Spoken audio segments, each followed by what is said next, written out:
Assalamualaikum warahmatullahi wabarakatuh. Baiklah teman-teman, pada kesempatan ini kita akan mencoba kembali meresume materi latsar, yaitu tentang pelayanan publik. Pelayanan berarti layanan, publik berarti umum, ya kan? Nah, berarti di sini pelayanan merupakan suatu kegiatan dalam rangka memenuhi kebutuhan sesuai dengan perundang-undangan, baik bagi warga negara atau masyarakat. Nah, berarti di sini kita akan berbicara tentang pelayanan pemerintah terhadap masyarakatnya, di mana pemerintah berkewajiban melayani masyarakat di sektor masing-masing. Nah, di sini tadi jelas dikatakan bahwasanya sesuai dengan undang-undang. Berarti di sini kita akan berbicara tentang standar, ya kan? Berarti kita akan berbicara tentang standar. Standar berarti mana yang boleh, mana yang tidak, mana yang bagus, mana yang tidak. Itu batasan dan batasannya yang harus dilakukan oleh seorang pelayan publik. Nah, pada dasarnya pelayanan publik itu memiliki karakter, ya kan? Di sini memiliki 3 karakter dia, yaitu intangible, heterogeneous, and inseparability. Nah, di sini intangible berarti maksudnya itu tidak dapat dihitung dengan pasti. Kita bukan bermain angka di sini. Ketika kita melakukan pelayanan jasa, bagaimana kita akan menghitung kepuasan orang tersebut? Nah, ya kan? Tidak bisa kita melakukan dengan angka. Sebenarnya itu masalah feeling seseorang itu sendiri. Terus heterogeneous. Heterogeneous berarti setiap orang itu mempunyai persepsi berbeda-beda terhadap pelayanan tersebut. Ya kan? Misalkan si A dilayani sesuai, pelayan ini sudah melakukan pelayanan sesuai dengan standar. Ketika dia melayani si A menggunakan standar yang ada, dia merasa puas. Tetapi ketika kepada si B, dia tidak merasa puas, ada yang kurang di situ. Nah, inilah maksudnya, itu tidak sama. Jadi pelayanan itu mempunyai persepsi yang berbeda-beda terhadap individu masing-masing, ya kan? Yang terus inseparability berarti tidak dapat dipisahkan, baik yang melakukan pelayanan dan menerima pelayanan itu sendiri, yaitu ASN dan masyarakat itu sendiri dan pelayanan. Nah, pada prinsipnya juga ya, pelayanan publik itu memiliki beberapa poin. Di sini ada 9 poin. Yang pertama itu berkeadilan. Berarti adil. Kita melayani masyarakat itu dengan adil, seadil-adilnya, sesuai dengan standarnya, ya kan? Terus akuntabel berarti bertanggung jawab, ya kan? Terus partisipatif berarti kita dengan respon dengan mudahnya. Terus lebih partisipatif ini lebih bekerja sama gitu. Jadi jangan mentang kita yang dibutuhkan oleh masyarakat, kita tidak semena-mena terhadap mereka, ya kan? Misalkan kita tidak ada kegiatan, datang itu Pak, masyarakat minta bantuan, nanti, padahal kita tidak ada kegiatan.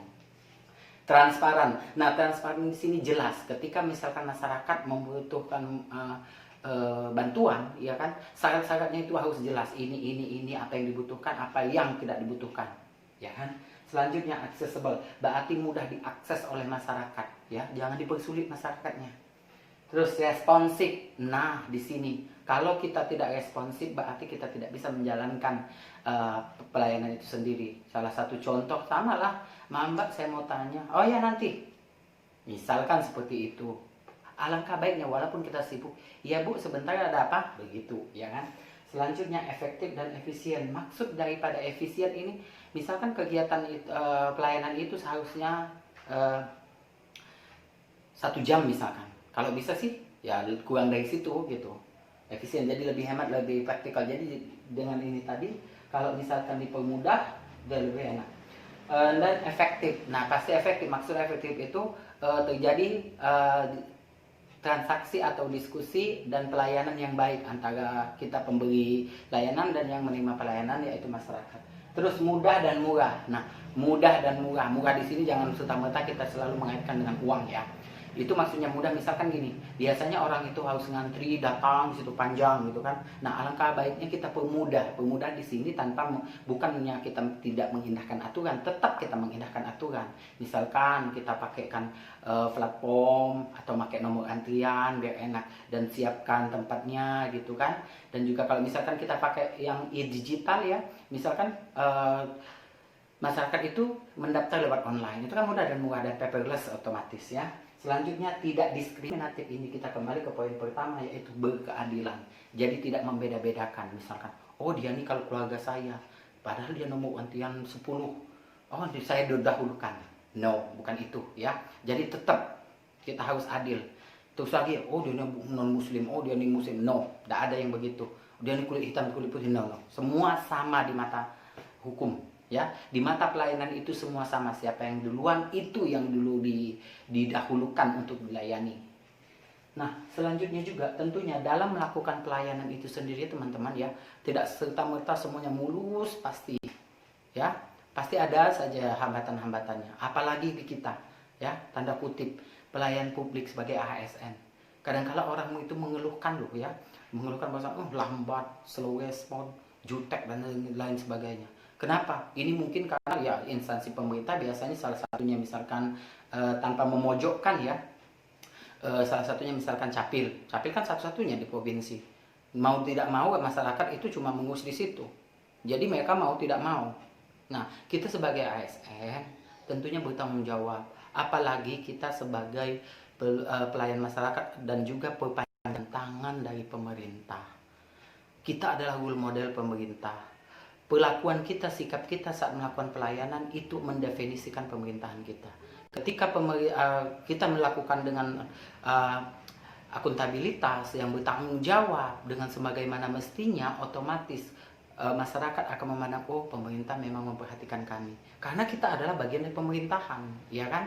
Nah, sebagaimana kembali ke tadi ya, masalah tadi biasanya ada permasalahan tuh. Nah sekarang permasalahan itu ibarat kata di sini teman-teman, logikanya ya. Kalau misalkan kita dalam sekolah deh, yang simpel aja, ujian gitu kan. Ujian itu dilakukan kapan? Biasanya kan di akhir gitu. Untuk menentukan apa ujian itu? Ya, untuk menentukan pantas atau tidak pantasnya seseorang. Nah, begitu juga permasalahan teman-teman, ya kan? Kalau permasalahan itu ya, kalau kita tanggapi dan kita respon dengan baik, kemungkinan akan menjadi positif. Begitu juga sebaliknya, kalau kita tidak tanggapi, berarti itu tetap problem. Nah, makanya di sini saya gambarkan seperti ini teman-teman. Saya ilustrasikan seperti ini. Permasalahan isu, ya kan? Isu ini bukan serta-merta negatif ya, baik pun boleh ya. Nah, tapi di sini kita akan berbicara tentang negatifnya. Isu, permasalahan, misalkan nih sudah banyak antrian, tempat penuh, dan juga apa tuh nama nomor antrian tidak ada dan sebagainya, sehingga berjubel. Jadi ketika kita bekerja itu kayaknya kita terganggu konsentrasinya untuk melakukan pelayanan, secara otomatis menghambat kelancaran pelayanan itu sendiri, dan juga secara otomatis masyarakat akan berespon negatif terhadap pelayanan kita sendiri ya, padahal itu tanggung jawab kita. Nah, bagaimana kita seorang ASN ya ataupun masyarakat umum ya, ketika kita menghadapi problem, kita mau jadi pesimis atau optimis? Beratnya kemana? Kalau beratlah ke optimis, otomatis lihat nih, ojeknya menurun, berarti tidak ada berkualitas. Padahal ketika kita mengatakan pelayanan dan yang memiliki standar, berarti kita akan berbicara tentang kualitas. Nah, sedangkan kalau kita optimis, berarti memandang sesuatu, menjadikan itu negatif, yang permasalahan tadi menjadikan sebuah kesempatan atau yang positif. Kesempatan bagi kita justru ketika kita menghadapi masalah, kita harus menghadapinya dengan pesimis, iya kan? Supaya bisa mengembangkan apa. Kadang-kadang kita ini tidak tahu loh ya, kemampuan kita sebatas mana kalau kita tidak pernah mencoba. Nah, justru disitulah kesempatan. Jika seseorang ASN itu wajib memiliki jiwa optimis, karena dia akan berinovasi melakukan sesuatu. Nah, tentunya ketika dia berjiwa optimis, otomatis dia mencoba sesuatu hal yang baru. Nah, disinilah kita terapkan yang namanya berpikir kritis. Berpikir kritis itu ada 6 tahap. Pertama isu, kedua questioning, yang ketiga finding references, yang keempat itu analisis, yang kelima cek, yang keenam tes. Nah, di sini nah ini isu. Ketika kita dapat masalah, loh kok bisa? Nah, kan ketika kita menemukan sebuah masalah, secara otomatis questioning, langsung tahap 1, tahap 2 berbarengan. Loh kok bisa? Kenapa? Ya kan? Terus selanjutnya, sudah dapat nih masalahnya, sudah kita question kenapa, secara otomatis kita cari-cari, browsing, hasil apa, cari strategi atau bagaimana caranya menghadapi problem ini. Tanya deh di Google, banyak di Google sekarang. Manfaatkan itu teknologi, ya. Jangan teknologi memanfaatkan kita. Be a smart user, oke? Nah, selanjutnya kita cari deh strategi-strategi apa yang pernah dipakai orang atau yang sudah pernah diteliti orang, sehingga kita bisa implementasikan. Setelah kita dapat beberapa resources ya, nah analisis sesuai dengan kebutuhan kita tadi. Kemungkinan strategi ini dipakai di kampung A atau di provinsi A itu bagus, efektif. Tapi belum tentu di tempat kita. Karena kenapa teman-teman? Ingat, masyarakat itu punya kebudayaan masing-masing. Kita ini kaya akan budaya, kaya akan etnik. Jadi kita memperhatikan itu juga. Itulah gunanya kita menganalisis, memilah-milah mana yang dicocok. Misalkan di provinsi A tadi dia ada 6 langkah. Di sini kalau misalkan kita menyesuaikan ada 5 atau lebih ditambahkan, boleh. Nah, itulah tahap analisis. Nah, setelah itu selesai kita berinovasi. Berinovasi kita rancang, sudah selesai tadi. Rancang, gerak. Setelah selesai, kita coba. Dicobakan dulu. Otomatis. Bagaimana kita tahu bahwasanya itu bagus atau tidak kalau pernah kita coba? Misalkan tadi pelayanannya dalam 1 jam itu bisa melayani cuma 10 orang. Oke lah. Setelah selesai, dapat. Oh, cuma 5.